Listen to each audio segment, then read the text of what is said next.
The cult, known to some as the Sisters of the Eclipse, had long been the stuff of whispered legends in the region, originating decades ago. The group was shrouded in mystery, their practices known only to a select few. They were said to be a woman-only cult, bound by blood and ritual, with a history of strange disappearances and unexplained deaths linked to their name. Their meetings were always held under the cover of night, deep within the forests where no one would dare to go. It was rumored that they preyed on the lost and the lonely, luring them into the woods with promises of enlightenment, only for those poor souls to vanish without a trace. Some said the cult performed ancient rituals, drawing power from the wilderness and the fear of their victims. Others believed they were involved in something far darker, their practices hidden beneath a veil of secrecy that no outsider could penetrate. For years, authorities had been unable to gather enough evidence to link the group to any crimes. They operated in the shadows, their members blending seamlessly into society by day and disappearing into the forest by night. The few who had stumbled upon them, hikers, hunters, and the occasional thrill seeker, had either gone missing or been found days later, their minds shattered and memories blank. The local police hid their suspicions, but without solid proof, there was little they could do. The Sisters of the Eclipse remained a ghost story, a terrifying possibility that lurked just beyond the edges of the known world.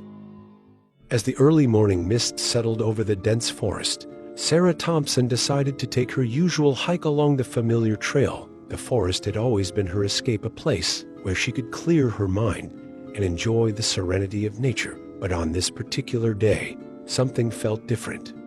The further she jogged, the more uneasy she became. It wasn't just the stillness of the woods or the absence of the usual bird songs. It was a sense that she wasn't alone.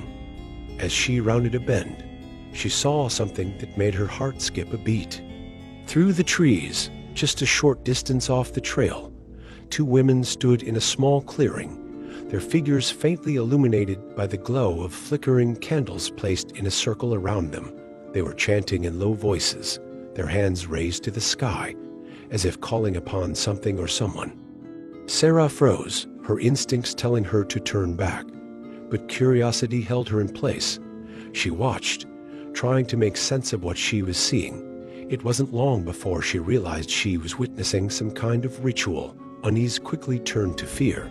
Her heart racing, Sarah quickly fumbled for her phone and dialed 911. With trembling fingers, she described the scene to the dispatcher, trying to convey the urgency of the situation.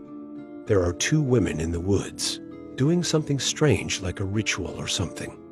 It's terrifying. Please, you have to send someone. After giving her location as best as she could, Sarah ended the call, but instead of waiting there, a sense of fear propelled her into action. She decided it would be safer to get back to the main trail, to find someone who could help. After what felt like an eternity, she burst onto the main trail, nearly colliding with a park ranger who was patrolling the area.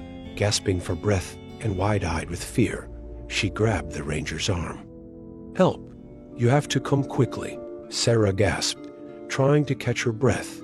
"There are two women back there, doing something wrong. I don't know what it is, but it's not normal. Please, you have to come." Sarah led him back through the forest. When they reached the clearing again, the women were still deep in their ritual, completely oblivious to the fact that they were being watched. The ranger's expression darkened as he took in the scene, and he immediately reached for his radio. "This isn't something I can handle alone.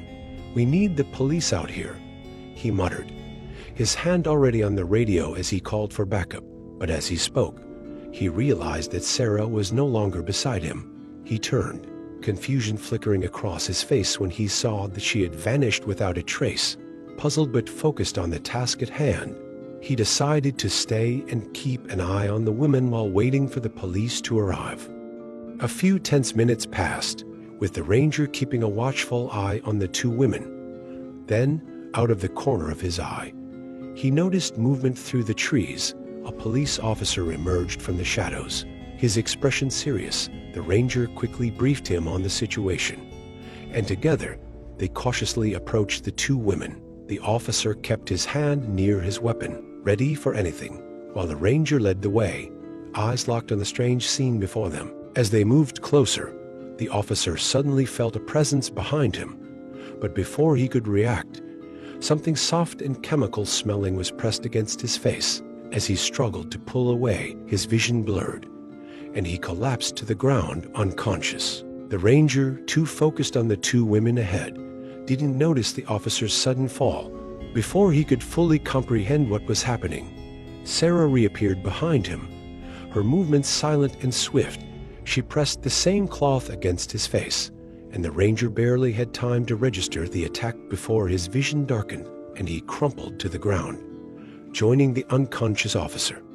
Standing over the ranger, she quickly reached down, grabbing the ranger's walkie-talkie, pressing the button. She calmly spoke into it, her voice steady and composed. "Dispatch, this is Ranger 17. Everything is under control here. No need for additional backup." Satisfied, she dropped the walkie-talkie beside the unconscious ranger and walked over to the two women without exchanging a word. The three women disappeared into the forest together, their figures swallowed by the deepening twilight. This was a case that was never solved, and these cult members are still out there, their true identities and intentions shrouded in mystery.